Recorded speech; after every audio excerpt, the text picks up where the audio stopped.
السلام علیکم ورحمۃ اللہ وبرکاتہ۔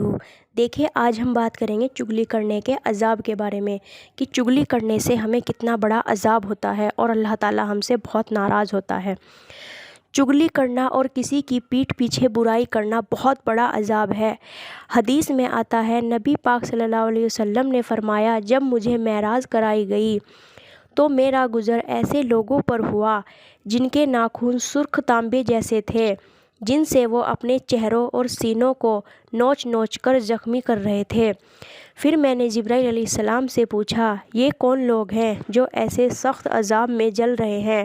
جبرائیل علیہ السلام نے جواب دیا، یہ وہ لوگ ہیں جو دوسرے لوگوں کا گوشت کھاتے تھے، یعنی چغلی اور غیبت کرتے تھے۔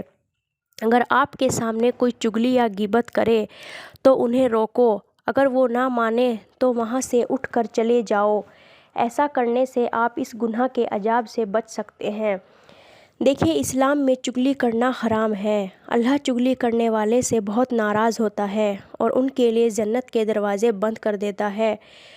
چغلی کرنا زنا سے بھی بڑا گناہ ہے۔ چغلی کی دھار اتنی تیز ہوتی ہے کہ جو خون کے رشتوں کو بھی کاٹ کر رکھ دیتی ہے۔ جس گھر میں چغلی یعنی غیبت ہوتی ہے اس گھر سے روزی اللہ تعالیٰ چھین لیتا ہے۔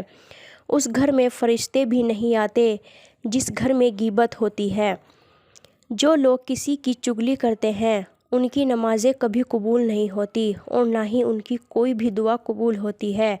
اس لیے جتنا ہو سکے اس چغلی کے عذاب سے بچیں اور اپنی نمازوں اور دعاؤں پر دھیان دیں۔ اللہ ہم سب کو اس چغلی کے عذاب سے بچنے کی توفیق عطا فرمائے، آمین۔